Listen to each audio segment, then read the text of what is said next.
മുൻ മുഖ്യമന്ത്രി വി.എസ്. അച്യുതാനന്ദന് വിട നൽകാനൊരുങ്ങി തലസ്ഥാനം. സെക്രട്ടേറിയറ്റിലെ ദർബാർ ഹാളിൽ പൊതുദർശനം തുടരുകയാണ്. ഗവർണർ രാജേന്ദ്ര ആർലേക്കർ ദർബാർ ഹാളിലെത്തി അന്തിമോപചാരം അർപ്പിച്ചു.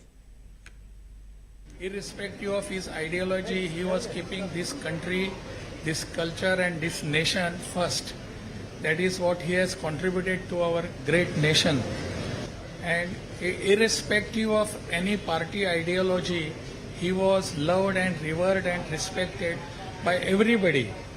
That was his greatness. Such persons are very rare nowadays. We want and we will be remembering him very fondly every time. I pay my tributes to him. ഉച്ചയ്ക്ക് ശേഷം ദേശീയപാതയിലൂടെ ആലപ്പുഴ പുന്നപ്രയിലെ വീട്ടിലേക്ക് ഭൗതികദേഹം കൊണ്ടുപോകും.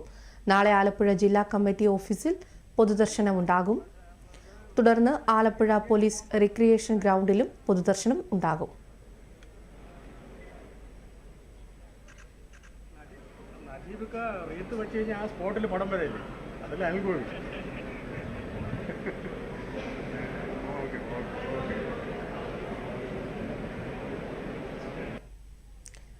ദേശീയപാത വഴിയാണ് ഭൗതികദേഹം കൊണ്ടുപോവുക. വിലാപയാത്ര നടക്കുക. വിലാപയാത്ര കടന്നുപോകുന്ന ജില്ലകളിലെ വിവിധ കേന്ദ്രങ്ങളിൽ പൊതുദർശനവും ഉണ്ടാകും.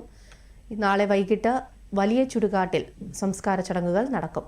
ഹൃദയാഘാതത്തെ തുടർന്ന് തിരുവനന്തപുരത്തെ സ്വകാര്യ ആശുപത്രിയിൽ ചികിത്സയിലിരിക്കെ ഇന്നലെ വൈകിട്ടാണ് വി.എസ്. വിടവാങ്ങിയത്.